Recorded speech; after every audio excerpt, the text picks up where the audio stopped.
guys. Dito kami ngayon sa Sula. Boss, ano masabi mo, boss? Dahil nakabalaw at bagoong ka na. So sa Yo. Sige po.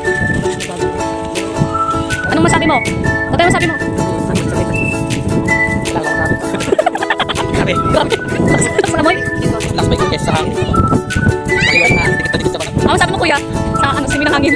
Sariwa, fresh. Dikit sa balat. Ayan, dito tayo sa Balawan. Okay lang yan. Ayan, dito po si ano. Hindi natin masyado makita sa camera at ano eh. Dilim.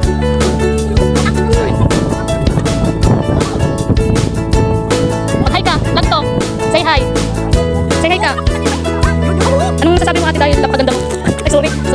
Uy, sabi ko maling pagkikot to. Paksimi ng hangin. Fresh. Wala akong masabi. Nasa tama. Sakit ng ansig mora. Pero sabi ko, kuya. Kuya. Sama sa atin. Bako naman yung kuya. Para listahin kayo. Uy, shoutout ako sa mga tagal. Ayan, idol guys. Ang Balaw. Sariwang Balaw. Napaka-fresh. Kasi grabe. Oh, guys, anong sabi niyo kuya? Ayaw mo kami ng vlogger. Ayan, salita ng gwapo. Ito pa yung pinaka-pogi namin kasama.